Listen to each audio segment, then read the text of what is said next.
Hello everyone, welcome back to my channel UPSC with Aspirant. So in this video, we'll be discussing last 40 days strategy for UPSC Prelims 2023. So personally, I feel that strategy हर किसी की अलग-अलग होती है. So मैं आपको last 40 दिन में जो आपको करना चाहिए उसके एक बेसिक गाइडलाइंस दे दूंगा जो मैंने लास्ट ईयर भी फॉलो करा था. मेरे मेंटर ने मुझे गाइड करा था और मैं इस साल भी फॉलो कर रहा हूँ. सो बेसिकली ये लास्ट 40 डेज जो होते हैं ना ये बहुत ज्यादा इंपॉर्टेंट होते हैं किसी की भी प्रिपरेशन में. अगर आपने पूरे साल भी तैयारी करी है और लास्ट 40 दिन आपने ढंग से नहीं पढ़ा है तो you will not be clearing prelims. ये बात फैक्ट है. सो ये 40 दिन को बहुत इंपॉर्टेंट अपनी लाइफ में बहुत इंपॉर्टेंट समझो एंड बहुत अच्छी तरह यूटिलाइज करो. यहाँ पर एक भी दिन वेस्ट नहीं होना चाहिए. ठीक है. So let's start the video. सबसे पहले जो हमारा अब नेक्स्ट 40 डेज हैं उनको हम दो फेजेस में डिवाइड कर लेते हैं. पहला फेज होगा till first week of May and second phase होगा टिल 28 मई, that is the prelims D day.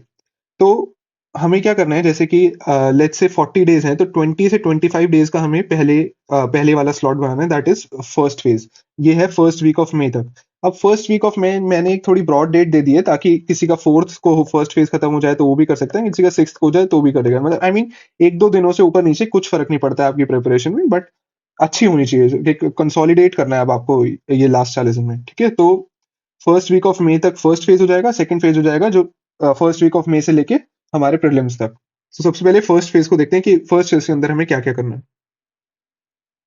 First phase में हमें सबसे पहले ध्यान देना है टेस्ट पर. अब ये जो हमारे अप्रैल के 15 दिन बचे हैं plus first week of May, लगा लो 4-5 दिन यहाँ पे बचे हैं, दैट इज 20 दिन जो है यहाँ पर हमें टेस्ट जरूर देना है. Ideally 3 test per week, but अगर 3 टेस्ट पर वीक नहीं हो पाता है तो 2 test per week. And test को देना कैसे है? जीएस प्लस सीसैट फॉर्मेट में. प्रीलिम्स लाइक एनवायरनमेंट में दो, घर में पहले बता दो कि मैं टेस्ट दे रहा हूँ और कोई डिस्टर्ब ना करे 2 घंटे के लिए, और इस एनवायरनमेंट में दो कि आप प्रीलिम्स भी दे रहे हो. ठीक है. प्रेफरेबली कि आप किसी कोचिंग इंस्टीट्यूट में जाके दे दो, ऑफलाइन नहीं दे पाते हो तो घर पे ही ऐसा एनवायरनमेंट क्रिएट कर लो. ठीक है. अगर 2 टेस्ट दे रहे हो हफ्ते में तो एक टेस्ट इस फॉर्मेट का होना चाहिए, that is GS plus CSAT. मैं आपको टाइमिंग्स बता देता हूँ किस टाइमिंग पे देना है. 9:30 से 11:30 जीएस का पेपर होता है, दैट इज जीएस पेपर 1. फिर 2:30 से 4:30 होता है आपका सी सैट. तो इसी टाइमिंग्स पे दो. आपका ब्रेन इस टाइमिंग सबसे ज्यादा एक्टिव होना चाहिए अब लास्ट 40 दिन में. तो इसी टाइम के हिसाब से अपने ये टेस्ट प्लान करो. 2 टेस्ट पर वीक मिनिमम दो अगले 20-25 दिन, और जीएस प्लस सी सैट का एटलीस्ट एक टेस्ट हर वीक दो. ठीक है. एक टेस्ट सिर्फ जीएस का दे दो और एक टेस्ट इस फॉर्मेट में दे दो, जीएस प्लस सी सैट. ठीक है. अब आ जाते हैं हम नेक्स्ट इंपॉर्टेंट चीज, that is CSAT. CSAT अब बहुत ज्यादा इंपॉर्टेंट बात है. लास्ट 40 दिन आप देखोगे, लास्ट के 10-15 दिनों में ना बहुत ज्यादा हेक्टिक होगा, सब डरे हुए होंगे सी सैट से. तो हम अभी से ही सी सैट को कंसोलिडेट करते हुए चलते हैं. तो हमें सी सैट में सबसे पहले क्या करना है, हमें हमारी एक पेपर सॉल्विंग स्ट्रैटेजी को डिफाइन कर लेना है कि भाई हम पेपर सॉल्व कैसे करेंगे. हमारे सामने पेपर आया, 80 क्वेश्चन होंगे उसके अंदर, तो हम सबसे पहले एलआर को देखेंगे, क्वांट को देखेंगे या फिर आरसी को देखेंगे, दैट इज रीडिंग कॉम्प्रिहेंशन. ठीक है. तो हम हमारे दिमाग में ये पहले सेट होना चाहिए जैसे ही मैम ने पेपर दिया हमारे इन्विजिलेटर ने, तो हमारी पेपर सॉल्विंग स्ट्रैटेजी सेट है कि हम सबसे पहले एलआर के क्वेश्चन सॉल्व करेंगे, फिर आरसी पे जाएंगे, फिर क्वांट पे जाएंगे. हर किसी के लिए डिफरेंट हो सकती है. तो ये स्ट्रैटेजी एक फिक्स कर लो अभी. और ये फिक्स कहाँ होगी? ये जो तुम मॉक टेस्ट दोगे इसमें फिक्स हो जाएगी. सेकंड सी सैट में हमें करना क्या है, list of topics.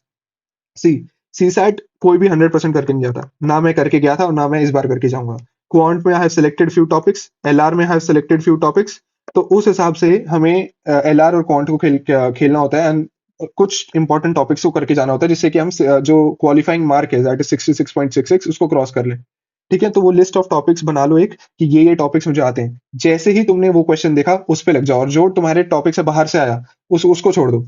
Let's say कोई एपीजीपी का क्वेश्चन आ गया क्वांट में, अब तुमने एपीजीपी नहीं करी हुई है, तो तुम्हें ये पता होना चाहिए कि भाई मेरी लिस्ट ऑफ टॉपिक्स में वो नहीं है और मैं इसको छोड़ दूंगा.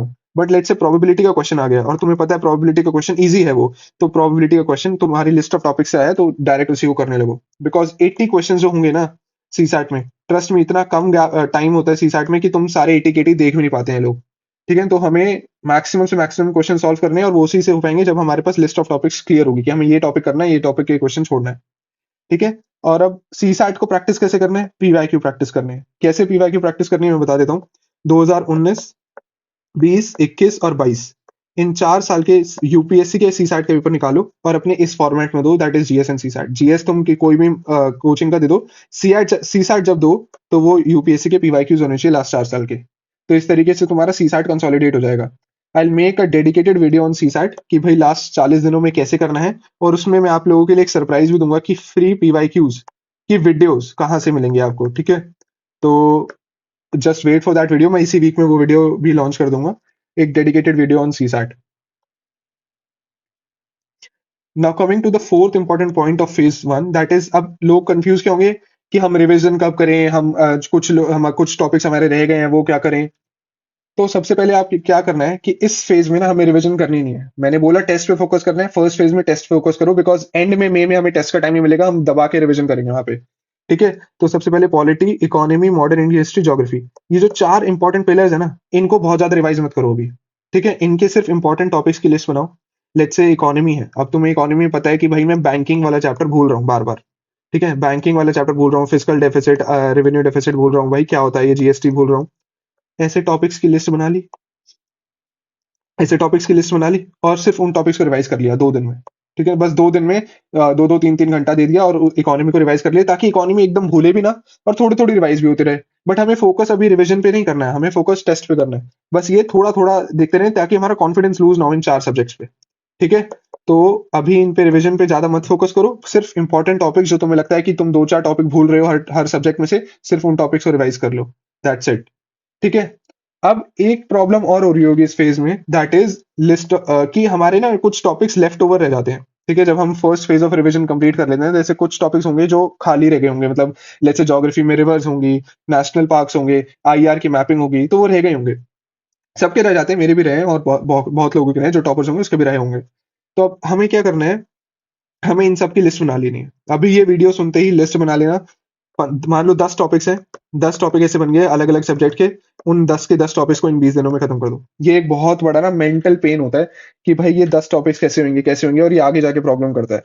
तो इन टॉपिक्स को अभी निपटा दो, ताकि वो जो मेंटल प्रेशर है ना कि यार वहां पे वो छूटा हुआ है, इस टॉपिक में वो छूटा हुआ है, वो तुम्हारा आज इसी इसी अप्रैल के महीने में खत्म हो जाए, ठीक है? हो सकता है तुम इस चीज को एक बार को कॉम्प्रोमाइज कर दो मेन रिवीजन वाले टॉपिक्स को, बट ये करना जरूरी है, ठीक है? बट मैं तुम्हें एक बेसिक गाइडलाइंस दे रहा हूँ जो आइडियली तुम्हें करना चाहिए।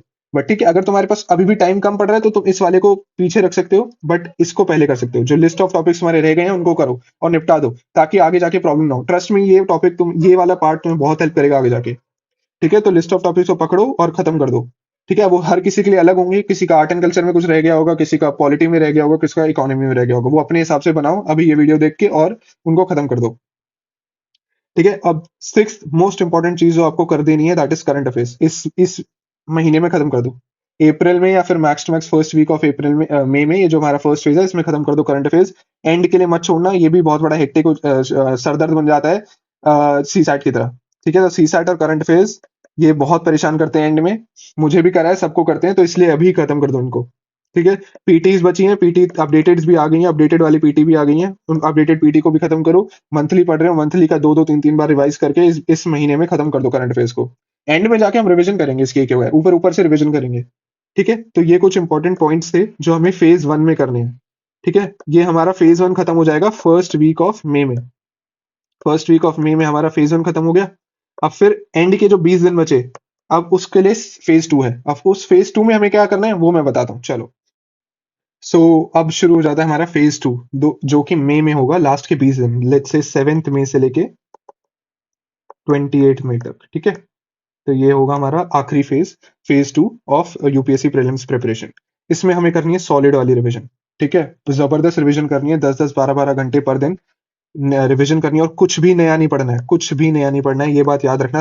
मतलब 6-7 मई के बाद कुछ भी नया नहीं पढ़ना है, जो पढ़ना था पढ़ लिया, 2 बार रिवाइज कर लिया। अब हम उसको सॉलिड रिवीजन करके एक कंसोलिडेशन फॉर्म में लाएंगे कि भाई हमें एग्जाम में याद रहे ये सब, हम उनको अब कंसोलिडेट करना है, भूलना नहीं है। तो एक जबरदस्त रिवीजन लगाएंगे हर सब्जेक्ट की, 10 से 12 घंटे का पर डे स्लॉट रखेंगे एंड कुछ भी नया नहीं पढ़ेंगे। ये दूसरी चीज, इसमें हम पीवाईक्यूज पे फोकस करेंगे। हम पीवाईक्यूज पे फोकस इसलिए करेंगे ताकि हमें यूपीएससी की लैंग्वेज एक बार यूपीएससी का पेपर देने से पहले समझ आ जाए कि भाई यूपीएससी क्वेश्चंस कैसे पूछता है, ठीक है? तो पीवाईक्यूज करेंगे और उसमें जो एक्स्ट्रा इन्फॉर्मेशन होगी उसको भी याद कर लेंगे, ठीक है? यहाँ से के थ्रू हम अपनी लॉजिकल गेसिंग भी रिवाइज कर पाएंगे, ठीक है? क्योंकि लॉजिकल गेसिंग पीवाईक्यू में लगेगी। इससे पहले वाले फेज में हमने टेस्ट दिए, वहां पे मॉक टेस्ट में लॉजिकल गेसिंग लगेगी नहीं, ठीक है? तो जो इस फेज में हम पीवाईक्यू रिवाइज करेंगे, हमारी लॉजिकल गेसिंग भी एक तरीके से रिवाइज हो जाएगी। हम पैटर्न्स आइडेंटिफाई कर पाएंगे यूपीएससी की लैंग्वेज क्या है।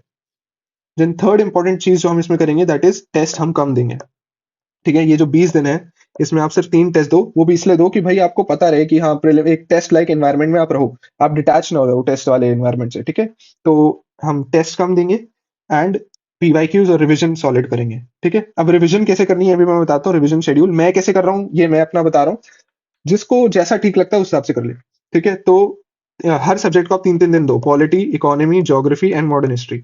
ये ये 4 पिलर हैं, इन सबको 3-3 दिन दिए। कितने हो गए? 3 इंटू 4 12 दिन तो यहाँ हो गए।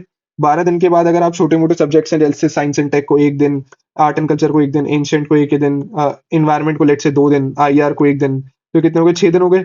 तो 18 दिन में, लगभग 18 दिन में, 18 डेज में आपका पूरी रिवीजन हो जाएगी। फिर भी आपके पास कितने दिन बच गए? आराम से कम 1 से 2 दिन आपके पास बफर डे बच गया, ठीक है। वो बफर डे आप कभी कहीं भी यूज कर सकते हो, एंड में जाके इंपॉर्टेंट चीज भी यूज कर सकते हो उस 1 या 2 दिन में, या फिर आप बीच में लेट से आप थोड़े से लीनियंट हो गए, थोड़ा मिस हो गया, कोई प्रॉब्लम आ गई, 1-2 दिन मिस हो गया, तो वो आप बफर डे वहां भी यूज कर सकते हो। तो 18 दिन में आपकी ये वाली रिविजन खत्म हो जाएगी, जो फेज 2 वाली रिविजन है, और सिर्फ 2 दिन बचेंगे आपके पास। वो बफर डे की तरह यूज कर लो, या फिर एंड में जाके कुछ इंपॉर्टेंट चीजें यूज रिवाइज कर लो एग्जाम से 2 दिन पहले। सो ये हो गया हमारा फेज 2। तो ऐसे हमने फेज 1 और फेज 2 में अपनी नेक्स्ट 40 डेज को डिवाइड कर दिया है।